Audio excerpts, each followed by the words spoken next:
নমস্কাৰ আৰজিটি অধ্যয়নলৈ আপোনালোক সকলোকে আন্তৰিক স্বাগতম জনাইছো। পেডাগজি সিৰিজৰ এইটো হৈছে আমাৰ তৃতীয়টো ভিডিঅ'। ইনফেক্ট তৃতীয় নহয় চতুৰ্থটো ভিডিঅ'। আমি প্ৰথম যেটো ইন্ট্ৰোডাকশন ক্লাস আছিল তাত আমি স্ট্ৰেটেজি বিলাক চাইছিলো, আলোচনা কৰিছিলো যে কেনেকৈনো আমি পেডাগজি সেকশনটোত নিজকে দক্ষ কৰিব পাৰো। এইটো তৃতীয় ভিডিঅ' আৰু ইয়াত আমি আলোচনা কৰিম পৰিপক্কতা, যেটো নেকি শিকনৰ এটা গুৰুত্বপূৰ্ণ কাৰক। আমি যেটো লাষ্ট ক্লাস তাত আলোচনা কৰিছিলো যে শিকনত কি কি কাৰকে প্ৰভাৱ পেলাব পাৰে আৰু তাৰে ভিতৰত অন্যতম এটা হৈছে পৰিপক্কতা। সো আজি ভিডিঅ'টোত আমি আলোচনা কৰিম পৰিপক্কতাৰ বিষয়ে। কাইন্ডলি স্কিপ নকৰাকৈ সম্পূৰ্ণকৈ চাব। By the end of the video' আমি কি বুজি পাম যে মেচুৰেশন আসলতে হয় কি, পৰিপক্কতা হয় কি, ইয়াৰ কি ক্যাৰেক্টাৰিষ্টিক্স আছে অৰ্থাৎ বৈশিষ্ট্য কি আছে। আমি গ্ৰোথ, ডেভেলপমেন্ট আৰু মেচুৰেশনৰ মাজত পাৰ্থক্য চাম।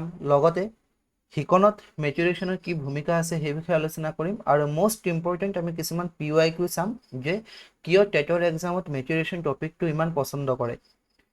যিকোনো এক্সাম লাগিলে সিটেট হোক বা বেলেগ স্টেটৰ টেট হোক বা আসাম টেট, GTPCC যি টেটেই নহওক কিয় মেচুৰেশন টপিকটোৰ পৰা কোৱেশ্চন আপোনালোকে দেখিবলৈ পাবই। তো কিয়নো এই টপিকটো ইমান ইম্পৰ্টেন্ট, ইয়াত কি আছে গোটেইকেইটা আমি আলোচনা কৰিম। আৰু এটা কাইন্ড ৰিকুৱেষ্ট, ভিডিঅ' কেইটা আপোনালোকে কেনেকুৱা পাইছে কমেন্ট সেকশনত জনাব। যদি আপোনালোকে কমেন্ট সেকশনত জনায় তেতিয়াহ'লে মই অলপ উৎসাহ পাওঁ আৰু নেক্সট ভিডিঅ' বনাবলৈ, তেতিয়া সিৰিজটো কন্টিনিউ হৈ থাকিব। আপোনালোকে যদি বিচাৰে যে পেডাগজি সিৰিজটো কন্টিনিউ লাগে তেতিয়াহ'লে কমেন্ট সেকশনত জনাব। আৰু কোনো নতুন টপিকো যদি আপোনালোকৰ প্ৰয়োজন হয়, সো নতুন টপিকো যদি প্ৰয়োজন হয় কাইন্ডলি ৰিকুৱেষ্ট কৰিছো আপোনালোকে কমেন্ট সেকশনত জনাব। তেতিয়াহে আপোনালোকে নতুন নতুন টপিক বিলাক সহজ ভাষাত সহজ সৰল ৰূপে এক্সাম্পলৰ সহায়ত পাই গৈ থাকিব। তো আমি ফার্স্ট অফ অল চাই লওঁ যে মেচুরেশন আসলে হয় কি, পরিপক্কতা হয় কি। মেচুরেশনের ডেফিনেশন যদি চাও তেতিয়াহ'লে maturation is the natural biological process বুলি কৈছে। মনত থব প্ৰতিটো শব্দ ইম্পৰ্টেণ্ট কিন্তু। ন্যাচারাল বায়োলজিক্যাল প্রসেস কৈছে by which hereditary potential unfolds through physical, mental and emotional changes making an individual ready for learning. অর্থাৎ পরিপক্কতা মানে কি বংশগত সামৰ্থ্য অনুসৰি ব্যক্তিৰ শাৰীৰিক, মানসিক আৰু আৱেগিক ক্ষমতাসমূহ স্বাভাৱিক জৈৱিক প্ৰক্ৰিয়াৰ জৰিয়তে বুলি কৈছে বিকশিত হোৱা এক প্ৰক্ৰিয়া যিয়ে নেকি ব্যক্তিক শিকনৰ বাবে প্ৰস্তুত কৰে। অৰ্থাৎ মেচুৰেশনে ব্যক্তিক প্ৰস্তুত কৰিব শিকনৰ কাৰণে। আৰু সেই কাৰণে ৰেডিনেছৰ কথা যেতিয়া আমি কৈছিলো তেতিয়া কৈছিলো যে মেচুৰেশন থাকিলে অৰ্থাৎ মেচুৰ হলেহে শিকিবলৈ প্ৰস্তুত হ'ব, ৰেডি হ'ব। গতিকে প্ৰথমতে আমি কি পালো, মেচুৰেশন যে এটা ন্যাচাৰাল বায়োলজিক্যাল প্ৰসেস হয়। ওকে, এক্সাম্পল হিচাপে চাওক, যদি আমি দুবছৰীয়া ল'ৰা এটাক, দুবছৰীয়া শিশু এটাক বাইচাইকেল চলাবলৈ কওঁ, যিমান আমি ফ'ৰ্চ নকৰোঁ কিয়, যিমান প্ৰেক্টিচ নকৰাও কিয়, কেতিয়াও শিকিব নোৱাৰিব। Even with lot of practice the child cannot ride the cycle. ইমান প্ৰেক্টিচ কৰাৰ পিছতো নোৱাৰিব। কিয়? Because maturation is not yet complete. Maturation এতিয়াও কমপ্লিট হোৱা নাই। মেচুৰেশন বুলি ক'লে আমি যিখিনি পাইছিলোঁ কি তাৰে ভিতৰত এটা ফিজিক্যাল মেচুৰেশনো আছে। মাসেলছ কেইটা ডেভেলপ হ'ব লাগিব, ব্ৰেইন ডেভেলপ হ'ব লাগিব, বেলেঞ্চ শিকিব লাগিব, নহয় জানো? গতিকে মেচুৰেশন কমপ্লিটেই হোৱা নাই। গতিকে আপুনি যিমান প্ৰেক্টিচ নকৰালেও সাকসেস নহ'ব। তো কিছুমান কি পইণ্ট মনত থ'ব, মেচুৰেশন ইজ নেচাৰেল। মেচুৰেশনটো নেচাৰেল হয়, হেৰিডিটিৰ ওপৰত ডিপেণ্ড কৰে। It cannot be speeded up by teaching or training. Teaching আৰু ট্ৰেইনিঙৰ জৰিয়তে, প্ৰেক্টিচৰ জৰিয়তে আমি মেচুৰেশনটো বঢ়াব নোৱাৰোঁ, স্পীড কৰিব নোৱাৰোঁ। Learning becomes effective after maturation. আৰু শিকন কেতিয়া এফেক্টিভ হ'ব, যেতিয়া নেকি মেচুৰেশন হ'ব তেতিয়া। তো ইয়াত আকৌ কি কৈছে, we cannot force a child to read, write, walk or speak before the body or before his body and mind are ready. আমি কোনো এটা শিশুক ফ'ৰ্চ কৰিব নোৱাৰোঁ পঢ়িবলৈ, লিখিবলৈ, খোজ কাঢ়িবলৈ, কিয়নো বডি, মাইণ্ড, মাসেলছ তেতিয়ালৈকে মেচিউৰে হোৱা নাই। যেতিয়ালৈকে ৰেডি নহয় তেতিয়ালৈকে আমি তেওঁলোকক ফ'ৰ্চ কৰিব নোৱাৰোঁ। সিকুৱেন্সটো মনত থ'ব, MRL, মেচুৰেশন, ৰেডিনেছ, আৰু ৰেডিনেছ হ'লেহে লাৰ্নিং হ'ব। মেচুৰেশন সম্পৰ্কেতো বহুতো ডেফিনেশ্যন আছে, কিন্তু তাৰে ভিতৰত গুৰুত্বপূৰ্ণ এটা ডেফিনেশ্যন আপোনালোকে চাব লাগিব। আৰু সেই ডেফিনেশ্যনটো কোনে দিছিলে, সেইটো দিছিলে আৰ্নল্ড গেছেলে। তো আৰ্নল্ড গেছেল কোন আছিলে? তেওঁ এজন আমেৰিকান সাইকোলজিষ্ট আছিলে। এটা থিয়ৰি দিছিলে মেচুৰেশন সম্পৰ্কে, আৰু যাক মেচুৰেশনাল থিয়ৰি অফ চাইল্ড ডেভেলপমেণ্ট বুলিও আমি কওঁ। আৰু তেওঁক ফাদাৰ অফ মেচুৰেশন বুলিও কোৱা হয়। গতিকে এইটো মনত থ'ব আৰ্নল্ড গেছেলছৰ পৰা, যে তেওঁক ফাদাৰ অফ মেচুৰেশ্যন বুলি কোৱা হয়। তেওঁ দিয়া সংজ্ঞা এটা আছে, সংজ্ঞাটো কি? Maturation is the unfolding of hereditary potential through natural growth and development. অৰ্থাৎ তেওঁৰ মতে পৰিপক্কতা হৈছে বংশগত গুণসমূহ স্বাভাৱিক বৃদ্ধি আৰু বিকাশৰ জৰিয়তে ক্ৰমে বিকশিত হোৱা প্ৰক্ৰিয়া। অৰ্থাৎ এগেইন তেওঁ কিহৰ ওপৰত বেছি গুৰুত্ব দিছে? তেওঁক বেছি গুৰুত্ব দিছে হেৰিডিটিৰ ওপৰত, অৰ্থাৎ বংশগতিৰ ওপৰত বেছি গুৰুত্ব দিছে। তেওঁৰ যিটো থিয়ৰী ইয়াত মই ইমেজ হিচাপে লগাই দিছোঁ, আপোনালোকে এবাৰ PDF চাই ল'ব। গোটেইকেইটা যদি মই কওঁ তেতিয়াহ'লে ভিডিঅ'টো বেছি দীঘলীয়া হ'ব, কিন্তু এটা ইম্পৰ্টেণ্ট চাব, তেওঁ গুৰুত্ব দিছিলে বেছি হেৰিডিটিৰ ওপৰত, অৰ্থাৎ বংশগতিৰ ওপৰত, আৰু সেইকাৰণে এই থিয়ৰীটো বহুতে ক্ৰিটিচাইজো কৰিছে। ইয়াত লিখা আছে ক্ৰিটিচিজমত কি আছে? গিভছ টু মাছ ইম্পৰ্টেঞ্চ টু হেৰিডিটি, আৰু লগতে যি এনভাইৰনমেণ্ট টিচিং বা এক্সপিৰিয়েঞ্চ আছে সেইটো আণ্ডাৰ এষ্টিমেট কৰিছে। কিন্তু মডাৰ্ণ যিসকল চাইকলজিষ্ট আছিলে তেওঁলোকে মেচুৰেশ্যন বুলি ক'লে আচলতে যি ডেভেলপমেণ্ট হয় চব ফালৰ পৰা, হেৰিডিটি বা এনভাইৰনমেণ্ট, সেই গোটেইকেইটাকে সামৰি ল'ব খোজে। কিন্তু আৰ্নল্ডে বিশেষকৈ হেৰিডিটিৰ ওপৰতহে গুৰুত্ব দিছিলে। তাৰপিছত অন্যতম এটা গুৰুত্বপূৰ্ণ আপোনালোকে ডেফিনেশ্যন চাব, এক্সামত আহে, সেইটো হৈছে ক্লাৰ্ক এল হালৰ। কোন হয় তেওঁ? তেওঁ আমেৰিকান এজন চাইকলজিষ্ট হয়, বিশেষকৈ লাৰ্ণিং এণ্ড বিহেভিয়াৰৰ ওপৰত যথেষ্ট কাম কৰিছিল। আৰু তেওঁৰ যি মেচুৰেশ্যনৰ ডেফিনেশ্যন সেইটো কি? সেইটো হৈছে যে maturation is the completion of growth and development within the organism. অৰ্থাৎ পৰিপক্কতা হৈছে জীৱদেহৰ ভিতৰত সংঘটিত হোৱা বৃদ্ধি আৰু বিকাশৰ পূৰ্ণতা। ত' বৃদ্ধি আৰু বিকাশৰ যি পূৰ্ণতা, আৰু সেই পূৰ্ণতা ক'ত হয়? জীৱদেহৰ ভিতৰতে সংঘটিত হয়, সেইটোক মেচুৰেশ্যন বুলি কৈছে। তো এই দুটা ডেফিনেশ্যন আপোনালোকে ভালদৰে মনত থ'ব। কিছুমান কেৰেক্টাৰিষ্টিক্স আমি চাওঁ মেচুৰেশ্যনৰ, পৰিপক্কতাৰ কি? মেচুৰেশ্যন হৈছে বায়'লজিকেল। আপোনালোকে এক্সামত যদি অপশ্যন থাকে তেতিয়াহ'লে বায়'লজিকেল অপশ্যনটো থাকিলে সেইটো আমি চাব লাগিব, ক্লিক কৰিব লাগিব। তো it is based on biological changes in the body. তো এইটো এটা বায়'লজিকেল চেঞ্জ হয়। দেন নেচাৰেল হয়, এইটো নেচাৰেল এটা প্ৰচেছ হয়। ছিকুৱেঞ্চিয়েল হয়, এটা ছিকুৱেঞ্চত যাব। যেনেকৈ ধৰক আমি গ্ৰ'থৰ কথা কৈছিলোঁ, প্ৰায় গ্ৰ'থৰ লগত মিলে। গ্ৰ'থ মানে কি? এটা ছিকুৱেঞ্চত যাব, নহয় জানো?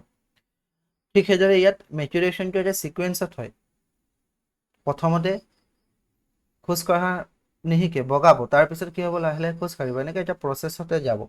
তাৰপিছত ইউনিভাৰ্চেল হয়, it is common to all individual though the rate may differ. সকলো ইণ্ডিভিজুৱেলৰ কাৰণে কমন, আৰু সাৰ্বজনীন হয়। আমি পাইছিলোঁ নহয়, যি কেৰেক্টাৰিষ্টিক্সো পাইছিলোঁ আগৰ ক্লাছত, কিহৰ ওপৰত? লাৰ্ণিং, যে শিকনো সাৰ্বজনীন, কিন্তু ব্যক্তিভেদে বেলেগ বেলেগ, ৰেটটো স্পীডটো বেলেগ বেলেগ হয়। ঠিক সেইদৰে মেচুৰেশ্যনটো সাৰ্বজনীন, সকলোৱে মেচিউৰ হয়, কিন্তু অলপ ৰেটটো ডিফাৰ হ'ব পাৰে, বেলেগ বেলেগ হ'ব পাৰে। আৰু লগতে কেনট বি ফ'ৰ্চড, আমি জোৰ কৰি মেচুৰেশ্যন অনাব নোৱাৰোঁ, স্পীড কৰিব নোৱাৰোঁ। এইটো এটা নেচাৰেল প্ৰচেছ হ'ব। এইখিনি অলৰেডি লিখা আছে। বায়'লজিকেল প্ৰচেছত কি হ'ব? মূলতঃ বংশগত বৈশিষ্ট্যৰ ওপৰত নিৰ্ভৰ কৰে। নেচাৰেল প্ৰচেছ বুলি ক'লে no' force can speed it up completely, কোনো ফ'ৰ্চে কমপ্লিট কৰিব নোৱাৰিব। তাৰপিছত ছিকুৱেঞ্চিয়েল, যেনেকৈ ধৰক প্ৰথমতে বহিবলৈ শিকিব, তাৰপিছত থিয় হ'বলৈ শিকিব, তাৰপিছত খোজ কাঢ়িবলৈ শিকিব, তাৰপিছতহে দৌৰিবলৈ শিকিব। অৰ্থাৎ ফিক্সড অৰ্ডাৰ। এইটো এনেকুৱা হয় যে এটা ছিকুৱেঞ্চতে ফ'ল' কৰিব, এটাৰ পৰা আনটো আমি স্কিপ কৰিব নোৱাৰিম। এনেকুৱা কেতিয়াও হ'ব নোৱাৰে যে থিয় হ'বলৈ শিকিছে আৰু তাৰ লগে লগে দৌৰিব শিকিছে, সেইটো কেতিয়াও পচিবল নহয়। যে বহিব শিকিছে লগে লগে খোজ কাঢ়িব শিকিছে, সেইটো পচিবল নহয়। চ' এটা ছিকুৱেঞ্চিয়েল প্ৰচেছ হয়, এটা ছিকুৱেঞ্চতহে সেইটো যাব। তাৰপিছত হৈছে ইউনিভাৰ্চেল, অলৰেডি ক'লোৱে মই, সাৰ্বজনীন হয়, সকলো শিশুৱে শিকে, কিন্তু সময়ৰ ক্ষেত্ৰতহে পাৰ্থক্য থাকে। অৰ্থাৎ টাইমিংটো বা যিটো আমি কি ক'ব পাৰোঁ, সময়টো, কোনোবা হয়তো সোনকালে হেৰি হয়, মেচিউৰ হয়, কোনোবা অলপ মেচিউৰ হয়তো সময় লয়, কিন্তু সকলোৱে মেচিউৰ হয়, সেইটো সাৰ্বজনীন হয়। তো ইয়াত এটা কুৱেশ্যনৰ জৰিয়তে যে আমি সেইটো বুজিব পাৰোঁ, কেন উই টিচ ড্ৰাইভিং টু এ 5 year old?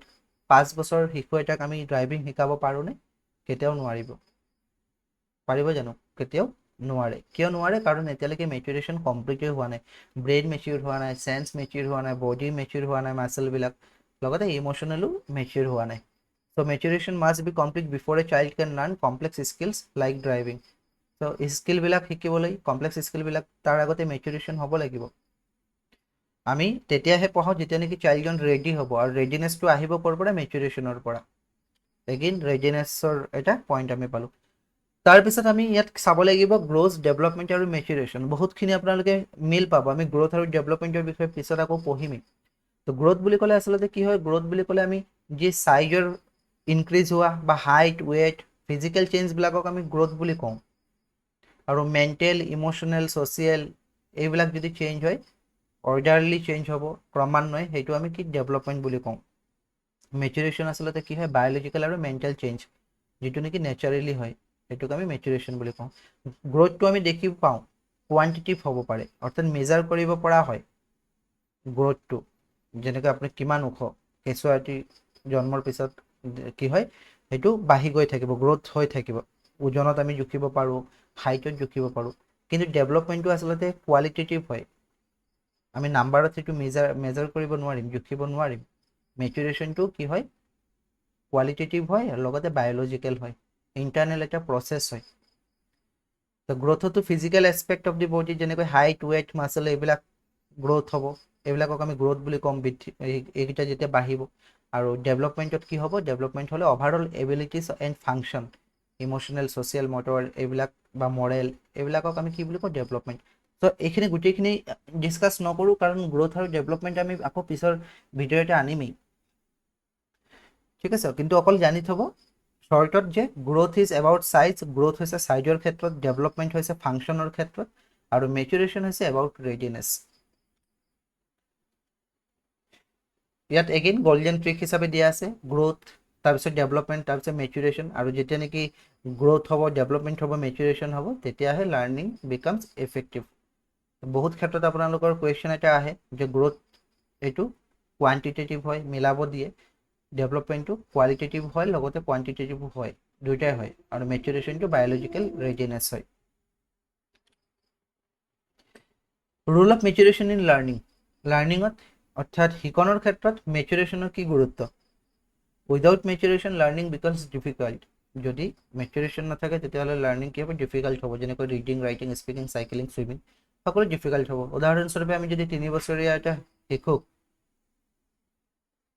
ভালদৰে লিখিব নোৱাৰিব কেনট ৰাইট বিউটিফুলি বুলি কৈছে ধুনীয়াকৈ লিখিব নোৱাৰিব কাৰণ ইণ্টেলিজেঞ্চ যে কম সেইটো নহয় আচলতে হেণ্ড মাছলকেইটা ইমান মেচিউৰ হোৱা নাই LP স্কুলৰ ল'ৰা ছোৱালী যেতিয়া প্ৰথমতে অ আ ক খ লিখে লিখিবলৈ শিকে আখৰ তেতিয়া ধুনীয়া হয় জানো ধুনীয়া নহয় কাৰণ মাছলবিলাক ইমান গেইনে হোৱা নাই ইমান এতিয়া মেচিউৰ হোৱা নাই ত' হেণ্ড মাছলবিলাক যেতিয়া মেচিউৰ নহ'ব তেতিয়া হেণ্ড ৰাইটিং ভালকৈ কেনেকৈ লিখিব প্ৰথমতে একা বেকাকৈ লিখিব চ' সেইটো কেতিয়া সম্ভৱ হ'ব ধুনীয়াকৈ সেইটো মেচুৰেশ্যনৰ ফলতহে সম্ভৱ হ'ব চ' এডুকেশ্যনেল ইমপ্লিকেশ্যন গুৰুত্বপূৰ্ণ হয় আপোনালোকে চাব ইয়াৰ পৰা কেতিয়াবা এনেকুৱা হয় যে সেন্টেন্স ওয়াইজ দি দিব এক্সাম্পল হিচাপে ধৰক ৰিয়েল লাইফ সিচুৱেশ্যনত এক্সাম্পল কুৱেশ্যনবিলাক বেছিকৈ আহেতো তেনেকুৱা ধৰণৰ কুৱেশ্যনবিলাক দি দিয়ে চ' টিচাৰ হিচাপে আপোনাৰ ৰুল কি হ'ব teach accordingly to child maturity চাইল্ডৰ মেচুৰিটি যেনেকুৱা সেই এনেকুৱাহে পঢ়াব লাগে আৰু সেইকাৰণে কাৰিকুলামবিলাক প্ৰস্তুত কৰা হয় কিমান বছৰ ল'ৰা ছোৱালী কোন ক্লাছত থাকিব লাগে সেইকেইটা প্ৰস্তুত কৰা হয় তাৰপিছত কোনো চাইল্ডক আমি কম্পেয়াৰ কৰিব নালাগে ইণ্ডিভিজুৱেল ডিফাৰেঞ্চক আমি ৰেচপেক্ট কৰিব লাগে এজ এপ্ৰপ্ৰিয়েট লাৰ্ণিং দিব লাগে আৰু নেভাৰ ফ'ৰ্চ লাৰ্ণিং কেতিয়াও ফ'ৰ্চ লাৰ্ণিং কৰাব নালাগে when the child is mature learning becomes easy natural and joyful mature হ'লে লাৰ্ণিঙো ইজি হয় নেচাৰেল হয় আৰু জয়ফুল হয় পৰিপক্কতা নহ'লে জোৰকৈ শিকোৱাই লাভ নাই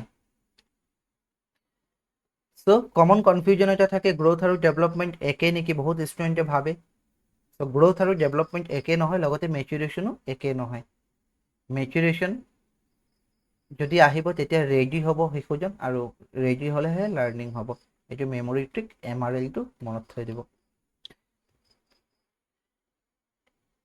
এক্সামৰ কাৰণে কিছুমান ইম্পৰ্টেণ্ট পইণ্ট মনত থৈ দিব আৰু ইয়াৰ পৰা কুৱেশ্যন আপোনালোকে পাব প্ৰথম হৈছে আৰ্নল্ড গেছেল কোন হয় ফাদাৰ অফ মেচুৰেশ্যন থিয়ৰী অৰ্থাৎ মেচুৰেশ্যন থিয়ৰী যি দিছিলে তেওঁৱে দিছিলে প্ৰথম আৰু তেওঁক ফাদাৰ অফ মেচুৰেশ্যন বুলি কোৱা হয় বা মেচুৰেশ্যন থিয়ৰীৰ পিতৃ বুলিও কোৱা হয় আৰ্নল্ড গেছেল চ' মেচুৰেশ্যন কি হয় মেচুৰেশ্যন এটা বায়'লজিকেল হয় অৰ্থাৎ জৈৱিক এটা প্ৰক্ৰিয়া হয় লাৰ্ণিং কেতিয়া ইফেক্টিভ হ'ব লাৰ্ণিং তেতিয়া ইফেক্টিভ হ'ব যেতিয়া নেকি শিশুজন ৰেডি থাকিব অৰ্থাৎ প্ৰস্তুতি হ'লেহে লাৰ্ণিং বা শিকন ফলপ্ৰসূ হ'ব আৰু সেইটো আহিব ক'ৰ পৰা সেইটো আহিব মেচুৰেশ্যনৰ পৰা কিন্তু মেচুৰেশ্যন আকৌ আমি ফ'ৰ্চ কৰিব নোৱাৰিম মেচুৰেশ্যন কেনট বি ফ'ৰ্চ আমি জোৰকৈ মেচুৰেশ্যনটো সৃষ্টি কৰিব নোৱাৰিম অকল প্ৰেক্টিছ কৰিলে যে মেচুৰেশ্যন আমি ৰিপ্লেচ কৰিব পাৰিম সেইটো নহয় প্ৰেক্টিচ কেনট ৰিপ্লেচ মেচুৰেশ্যন, কেৱল অনুশীলনে পৰিপক্কতাৰ বিকল্প হ'ব নোৱাৰে। আমি যিমান প্ৰেক্টিচ কৰালেও যদি মেচুৰে নহয় তেতিয়াহ'লে কিন্তু লাৰ্ণিং সম্ভৱ নহয়। মেচুৰেশ্যন এণ্ড লাৰ্ণিং ৱৰ্ক টুগেডাৰ, মেচুৰেশ্যন আৰু লাৰ্ণিং এটা আনটো পৰিপূৰক হিচাপে কাম কৰে, দুই একেলগে। এইকেইটা ইম্পৰ্টেণ্ট লাইন হয়, আপোনালোকে মনত থ'ব। কিছুমান MCQ আমি চাই লওঁ। MCQ কি আছে? মেচুৰেশ্যন ইজ এ, অৰ্থাৎ পৰিপক্কতা কি হয়? ডেভেলপমেণ্টেল প্ৰচেছ হয়, এক্সপেৰিমেণ্টেল প্ৰচেছ হয়, নে ছ'চিয়েলাইজেশ্যন প্ৰচেছ, নে এডজাষ্টমেণ্ট প্ৰচেছ? মেচুৰেশ্যন আচলতে হয় কি? ডেভেলপমেণ্ট প্ৰচেছ হয়, এটা বিকাশমূলক প্ৰক্ৰিয়া হয়, অভিজ্ঞতা সামাজিকীকৰণ বা সমযোজন প্ৰক্ৰিয়া নহয়। নেক্সট কুৱেশ্যন কি আছে? নেক্সট আছে ডেছ ইজ কল্ড মেচুৰেশ্যন, অৰ্থাৎ পৰিপক্কতা বুলি ক'লে আমি কি বুজো? Family intervention, change due to cultural influence, option C আছে নেচাৰেল বায়'লজিকেল ডেভেলপমেণ্ট, আৰু অপশ্যন ডি আছে change due to environmental pressures. So' maturation আচলতে কি হয়? নেচাৰেল বায়'লজিকেল ডেভেলপমেণ্ট হয়, অৰ্থাৎ স্বাভাৱিক জৈৱিক বিকাশ হয়, অপশ্যন চি। তলৰ কোনটো উক্তিয়ে পৰিপক্কতাক সৰ্বোত্তমভাৱে সংজ্ঞায়িত কৰে? অৰ্থাৎ চাৰিটা ষ্টেটমেণ্টৰ ভিতৰত কোনটো মেচুৰেশ্যনৰ বেষ্ট ষ্টেটমেণ্ট বুলি আমি ক'ব পাৰোঁ পৰিপক্কতা? প্ৰথমটো আছে it is directly based on social cognitive learning, যি সামাজিক সংজ্ঞানাত্মক শিকন হয়, সেইটো হয় বুলি কৈছে। তো সেইটোতো নহয়, কেৱল ছ'চিয়েল বুলি নহয়, মেচুৰেশ্যন বুলি ক'লে নেচাৰেল বায়'লজিকেল বুলি কোৱা হৈছিলে। চ' অপশ্যন এটো নহ'ব। ই শৰীৰৰ স্বাভাৱিক জৈৱিক বিকাশ, যি সময়ৰ লগে লগে স্বাভাৱিকভাৱে সংঘটিত হয়, অৰ্থাৎ it is an automatical biological development বুলি কৈছে। এণ্ড এইটো হৈছে কাৰেক্ট আনচাৰ, বাকীকেইটা আমি নাচালেও হ'ব।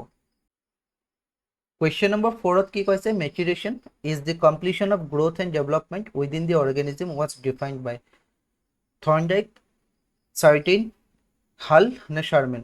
অৰ্থাৎ মেচুৰেশ্যন যে জীৱদেহৰ ভিতৰত বৃদ্ধি আৰু বিকাশৰ সম্পূৰ্ণতা, এই সংজ্ঞাটো কোনে দিছিলে? মেচুৰেশ্যন সম্পৰ্কে আমি দুটা ইম্পৰ্টেণ্ট সংজ্ঞা চাইছোঁ ভিডিঅ'টোত।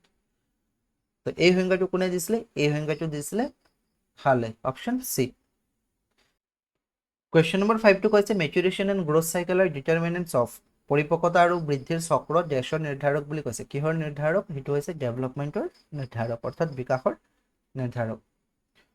মেচুৰেশ্যন is a psychological process, mental process, learning process আৰু বায়'লজিকেল প্ৰচেছ। তো আমি অলৰেডি পালোঁ maturation is a biological process, option D. An example of maturation is when a child learns to, অৰ্থাৎ পৰিপক্কতাৰ এটা উদাহৰণ এজন শিশুৱে ডেছ শিকে, draw, read, ride a bicycle, walk. এতিয়া কথাটো হ'ল সকলোতে কিন্তু মেচুৰেশ্যন লাগিব, গোটেইকেইটা মেচুৰেশ্যন এক্সাম্পল হয়, কিন্তু ড্ৰ কৰিবলৈ মেচুৰেশ্যন লাগিব।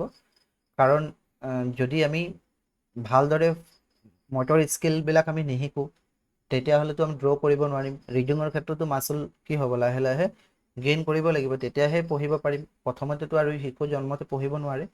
কিন্তু আচলতে যদি আমি এক্সাম্পল, বেষ্ট এক্সাম্পল যদি চাওঁ তেতিয়াহ'লে ৰাইড এ বাইচাইকেল, এইটো হ'ব কাৰেক্ট আনচাৰ। গোটেইকেইটাই এক্সাম্পল হ'ব পাৰে, কিন্তু এক্সামত আনচাৰ কি হিচাপে ৰাইড এ বাইচাইকেল দিছে, কাৰণ এইটো কি হৈছে দেখি পোৱা, মানে যে প্ৰথমতে পঢ়িব এবাৰত শিকিব নোৱাৰিব, যিটো লাৰ্ণিং আৰু ক'ব পাৰোঁ আমি আগৰ ক্লাছত চাইছিলোঁ এক্সাম্পল। প্ৰথমত পঢ়িব, কেইবাবাৰো পঢ়িব, তাৰপিছত লাহে লাহে প্ৰেক্টিচ কৰি কৰি শিকিব। চ' সেইটো হৈছে কি? লাৰ্ণিং। আৰু ইয়াতো সেইটো হৈছে মেচুৰেশ্যন বুলি ক'লে সেইটোৱে, ৰাইড এ বাইচাইকেল। প্ৰথমতে বাইচাইকেলটো ৰাইড কৰিব নোৱাৰিব, কাৰণ যিবিলাক মাচলছ আছে, বডি পাৰ্টছ আছে, এইবিলাক কি হ'ব লাগিব? মেচিউৰ হ'ব লাগিব, তেতিয়াহে পচিবল হ'ব। চ' ৰাইড এ বাইচাইকেল সেইটো এক্সামৰ কাৰেক্ট এনচাৰ বুলি দিছিলে মানে। কুৱেশ্যন নম্বৰ 8টো হৈছে which psychologist is most closely associated with the concept of maturation, অৰ্থাৎ মেচুৰেশ্যনৰ যি কনচেপ্ট, সেই কনচেপ্টৰ লগত জড়িত একেবাৰে ক্ল'জ সাইকোলজিষ্টজন কোন? ক্ল'জলি এছ'চিয়েটেড বুলি কৈছে, যিয়ে নেকি মেচুৰেশ্যনৰ এটা থিয়ৰি আগবঢ়াইছিলে, আৰু তেওঁক আমি ফাদাৰ অফ মেচুৰেশ্যন বুলিও কওঁ, ফাদাৰ অফ মেচুৰেশ্যন। আৰু সেই ফাদাৰ অফ মেচুৰেশ্যন যিজন হয়, তেওঁ কোন হয়? তেওঁ হয় Arnold Gesell, option C. Question number 9, which statement about maturation is correct, পৰিপক্কতা সম্পৰ্কে তলৰ কোনটো উক্তি শুদ্ধ? It can be forced by teaching, টিচিঙৰ জৰিয়তে আমি জোৰকৈ ঘটাব পাৰোঁ, এইটোতো হ'ব নোৱাৰে। মেচুৰেশ্যন আমি ফ'ৰ্চফুলি অনাব নোৱাৰোঁ, ভুকুতে কল পকাব নোৱাৰোঁ। It depends only on practice, অকল প্ৰেক্টিচৰ ওপৰতে ডিপেণ্ড কৰে, সেইটোতো নহয়। অনুশীলনৰ ওপৰতে নিৰ্ভৰ কৰিব, সেইটো মিছা হয়। It follows a natural sequence, এটা স্বাভাৱিক ক্ৰম ফ'ল' কৰে, আৰু এইটো হৈছে কাৰেক্ট এনচাৰ, অপশ্যন চি। আজিৰ last question, which statement is correct? Again maturation সম্পৰ্কে ষ্টেটমেণ্ট দিছে। Practice can completely replace maturation. মেচুৰেশ্যনক ৰিপ্লেচ কৰিব পাৰে প্ৰেক্টিছে কমপ্লিটলি, কেতিয়াও নহয়। আমি প্ৰেক্টিচ কৰিলে অলপ কিছু আমি শিকন অনাব পাৰোঁ, কিন্তু সম্পূৰ্ণ ৰিপ্লেচ কৰাব নোৱাৰোঁ।